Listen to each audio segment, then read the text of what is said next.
નમસ્કાર, હું હર્ષ રાઠોડ, ન્યૂઝ ગુજરાતમાં આપનું સ્વાગત છે। સમાચારની શરૂઆત કરીશું સૌથી મોટા સમાચારથી। આપને જણાવી દઈએ, માયાભાઈ આહિરના દીકરા જયરાજને હાજર થવા એસઆઈટીનું ફરમાન આવ્યું છે। બગદાણાના ચકચારી હુમલા કેસમાં નવા જૂનીના એધાણ ભાવનગર જિલ્લાના બગદાણાના પૂર્વ સરપંચ અને કોળી સમાજના અગ્રણી નવનીત બાલધિયા પર થયેલા જીવલેણ હુમલાના કેસમાં તપાસનો ધમધમાટ તેજ થયો છે।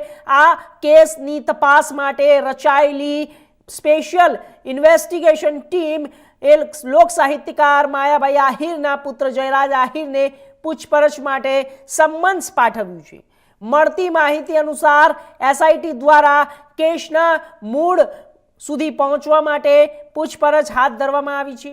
જયરાજ આહિરને જ્યારે સાંજે 5 વાગ્યાની આસપાસ ભાવનગર રેન્જ આઈજી કચેરી ખાતે એસઆઈટી સમક્ષ હાજર થવા જણાવ્યું હતું, જ્યારે ફરિયાદી નવનીત બાલધિયાની એસઆઈટી દ્વારા સતત 3 કલાક સુધી પૂછપરછ કરવામાં આવી હતી।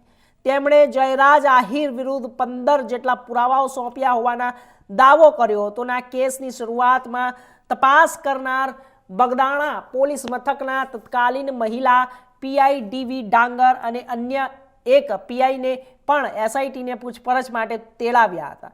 વિવાદની શરૂઆત મુંબઈમાં આયોજિત માયાભાઈ આહિરના એક લોક ડાયરાથી થઈ હતી।